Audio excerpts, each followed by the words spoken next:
importance of it can be stated by the fact that without it, it wouldn't have happened. It's been a vital cog, more than a cog, in what we've been attempting to do over many years. I think people forget that this has been an ongoing campaign for some particularly long time, and we needed a source of funding, and thanks to the Community Regeneration Fund, we found it.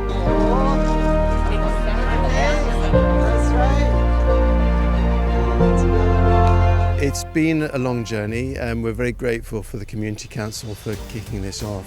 But it became clear that they needed us to help out with some of the practicalities, particularly the ability to take on the responsibility of being responsible for the monument when we got the council to agree to give us a licence to occupy.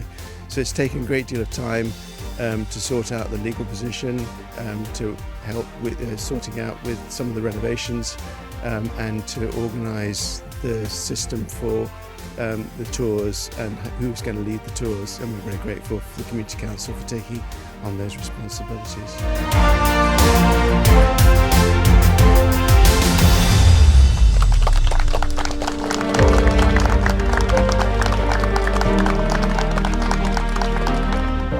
We are hoping that it will be another thing that can bring visitors into Dingwall.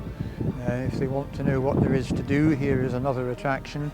And for those fit enough to climb 127 steps, there is a lovely view from the top all around, which you do not get the same view from ground level.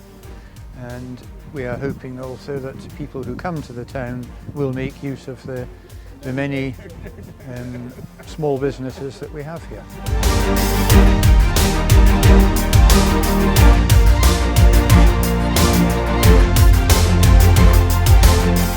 It's one of the tallest scaffolds we've put up, and I believe one of the tallest scaffolds in the area for a long time. So yeah, that was very definitely the trickiest aspect of it. Working at great height on the outside and the inside of the building, because of course you've got several different layers inside as well, with different levels, each of them requiring a scaffold too. So yeah, it was quite involved from that perspective. We used highly specialised stonemasons who have a great deal of skill and knowledge in old buildings, and we worked very carefully with LDN architects as well to make sure that every detail was carefully considered before we undertook any works.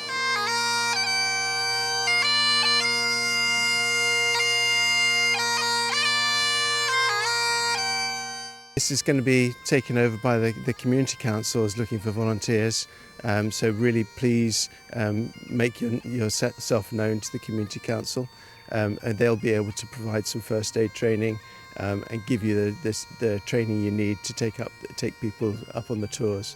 So hopefully we're going to have regular tours, both for people of the Dingwall. Many people in Dingwall have not been up the tower, which is a real shame because it's not been open for, we think, probably 30 years. But we also think this is a great opportunity to show off Dingwall. We think there's great opportunities for passing tourist trade to be taken up, show the sights of Dingwall, and hopefully spend lots of money in our community. Well, it's a momentous day for the town, and it's particularly apt in the Dingwall 800 years that this is reopening today. But there's also, apart from the very fact that we all are thankful for the reopening and the opportunity for the visitors to see it, it's also a sign of the community coming together to be able to make sure this project was successful. And in that we have to thank Highland Council, Dingwall Development Company, Dingwall Community Council, and indeed the volunteers who have come forward to be able to assist with people being able to get up the tower.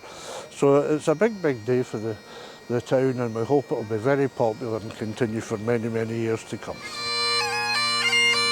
I'm excited. It's lovely to be part of the restoration of a major monument. So yeah, no, we're delighted to see it open, and it's really nice to walk up through it now with everything cleaned down and relit. Yeah, it's beautiful. Many times. I actually walked up it just now, again for the first time in a while, and I had that familiar burn in the legs. So yes, it's still good fun and good exercise for sure.